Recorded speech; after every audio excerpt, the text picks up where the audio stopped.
அனைவருக்கும் அஸ்ஸலாமு அலைக்கும், வணக்கம். இந்த வீடியோ முடிஞ்ச வரைக்கும் பாருங்கள். ஃபுல்லாக பார்க்காம இருக்கியா, சொம்பு கொண்டு வரவனா அடையவன் என்ன இந்த மார்க்கத்தை பற்றி பேசுகிறான், இந்த மதத்தை பற்றி பேசுகிறான்னு சொல்லுவேனா. மெய்க்கு மேரிக்கா இந்த வீடியோ பார்க்க போன இருக்கியா, நல்ல ஒரு பித்தக்காரன் தான் இந்த வீடியோ எடிட் பண்ணிக்கான்.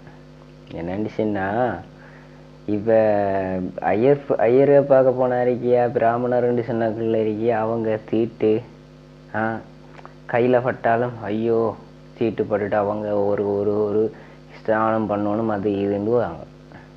ஆனால் இப்படி ஒன்று நடக்கும்னு சொன்னால் எப்படி இருக்கும்? இந்த 1977 66 இருந்ததை இன்று வரைக்கும் 2025 வரைக்கும் கொண்டு போகிறேன். 2025 வரைக்கும் இது நடந்து கொண்டு தானே இருக்கு. என்னது, பிராமணர்ன்னு சொன்னால் அவங்க பெரிய ஜாதியும், அடுத்தவங்கன்னு சொன்னால் அது கீழ் ஜாதியும். வேறு மதத்தில் இருக்கிறவங்கள கல்யாணம் முடிக்கல, அது வேறு மதக்காரரை கூட்டிக்கொண்டே இல்லை, அது வேறு மதக்காரரை எடுக்கப்படாது என்று சொல்லிக்கொண்டே தெரிகிற.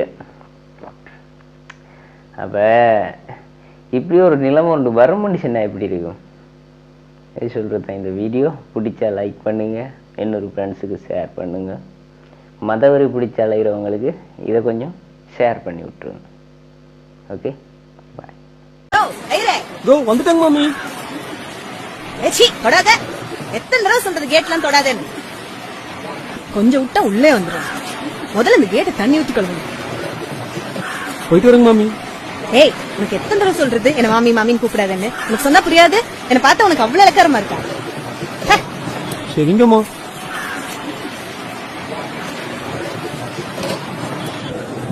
மண்டு மண்டு அவெல்லாம் ஆச்சாரமான சாதி சேர்ந்தவன். நம்ம எல்லாம் கிட்டே சேர்த்த மாட்டான். சாரி மாமா, ஒரு ஃப்ளோல செஞ்சுட்டேன். ஓ, அந்த வீட்லயாவது கேட்ட தொடாம குப்பை எடுத்துட்டு வா.